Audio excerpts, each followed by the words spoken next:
big screen is going to be better at double the cost, but it does truly feel like I'm playing a different game between these two headsets. The big screen uses 1-inch OLED panels at 2560 by 20 OLED setup for my racing sim, and today we're going to find out if that was all a waste. I've read so much about sim racing in VR that I just have to give this a shot. Many people saying that this is the ultimate way to get the most immersive driving experience. Well, this is the Big Screen Beyond. It is one of the more premium VR headsets out there at about $1,000 US, but it is definitely one of the more interesting. I mean, just look at it. That is everything. That is the entire VR headset right there. I mean, just absolutely tiny. So yeah, Big Screen saw my initial racing sim video. They saw that, I mentioned that I wanted to try virtual reality.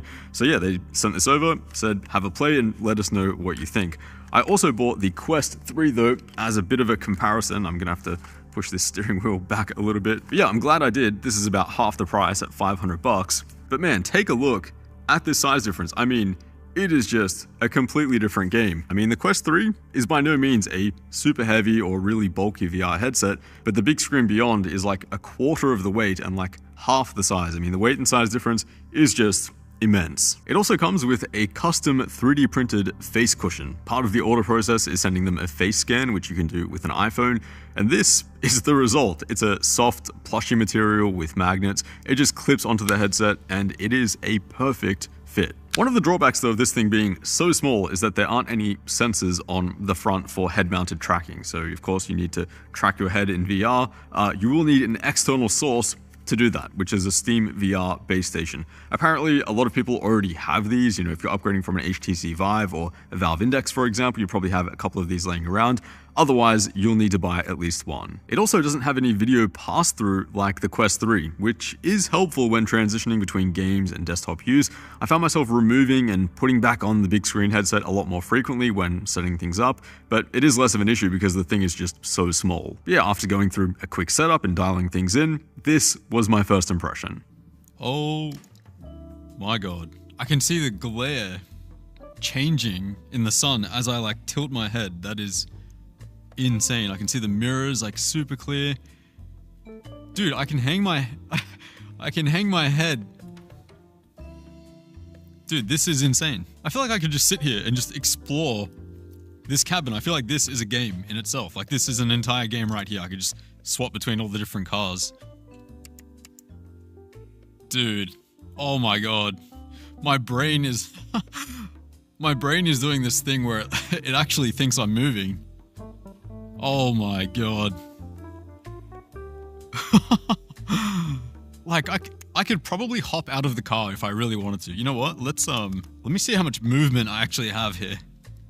I can hop out of the car. The only problem is that when I turn the headset away from the base station, it kind of cuts out a little bit. I'm on the track. I gotta be careful not to trip over anything. This is actually crazy. Dude, what? So I spent a few days just doing this, catching up on a bunch of other work on the side, but also just playing a bunch of Assetto Corsa in VR, and yeah, it was an absolute blast. It wasn't until I swapped to the Quest 3 though that the strengths and weaknesses of these two headsets became a lot more obvious. The lenses on the Quest 3, for example, are just better. Whereas the Quest has an adjustable IPD, which is basically the distance between your pupils, the big screen has a fixed IPD based on your eye scan which you provide in your order.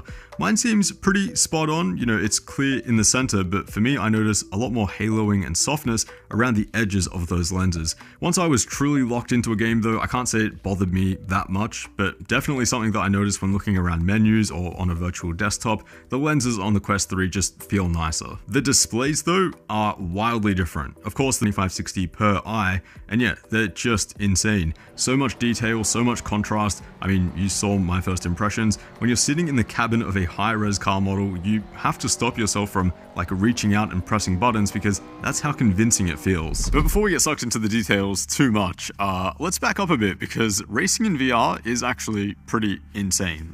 If anyone wants to buy my two other side monitors that I've got sitting over there, let me know because I will no longer be needing them. Yeah, racing in VR is that good. Things like turn in and braking points, they just feel so much more real and intuitive in virtual reality, in that 3D space where you can feel things out just like way more. For example, something that I noticed quite a lot is that if I was trying a new car or a new track and I kind of had to learn the braking points, it was just so much harder on a screen because you're pretty much just relying on 2D like signs and stuff like that. Whereas in that 3D space, in that virtual reality, you can feel those things out way more, and it's like a little bit easier to feel that stuff. Also with VR, you know how like when you're on a roller coaster and you feel that drop in your stomach after like a steep drop or something like that, you kind of get that with virtual reality as well. I felt it many times, especially like if I was just hopping onto the rig for the first couple of times. Yeah, you legitimately get like those drops in your stomach. It sounds completely far-fetched because of course the rig is not moving or accelerating at all, but yeah, elevation changes, tight cornering, your brain just kind of senses that stuff at a different level compared to a single or triple screen setup. It is also just like way more compact. I mean, take a look at that. It looks amazing. I know the triple screens were like super overkill, they looked like super impressive and everything, but dude, even in this warehouse, they were taking up so much space. I can't even imagine what a triple screen setup would be like at home. So yeah, triple screens were definitely nice, but I think I like this a lot more, especially with that big screen up front. You know, people can see what your POV is, and then you can do all the actual driving on the headsets. The affordability as well, I just need to keep mentioning it. Like the fact that this is $1,000, you know, compared to what I spent on triple screens, yeah, that is actually like pretty good value. Are there any drawbacks, you know, anything I prefer about triple screens? I mean, I guess you can play for longer without messing up your hair or having red marks on your face from the cushion, or maybe if you're doing like, you know, a 6 to 8 hour driving sesh, you know, monitors would be more comfortable in that regard. And I guess you can share the experience with other people a bit easier too. But at the end of the day, this is a simulator. You know, the point for me is to simulate driving and racing to be as real as possible. I'm not doing massive like 6 hour plus racing sessions. I'm hopping on this for an hour or two max, and that's pretty much it. And I'm also not going to say that, you know, VR will give you faster lap times or anything like that. Most sim racers that I've seen seem to prefer the simplicity and comfort of a monitor. But as a casual myself who's hopping into this thing like for an hour or two at a time, I'm finding VR significantly more immersive and a lot more fun. Now,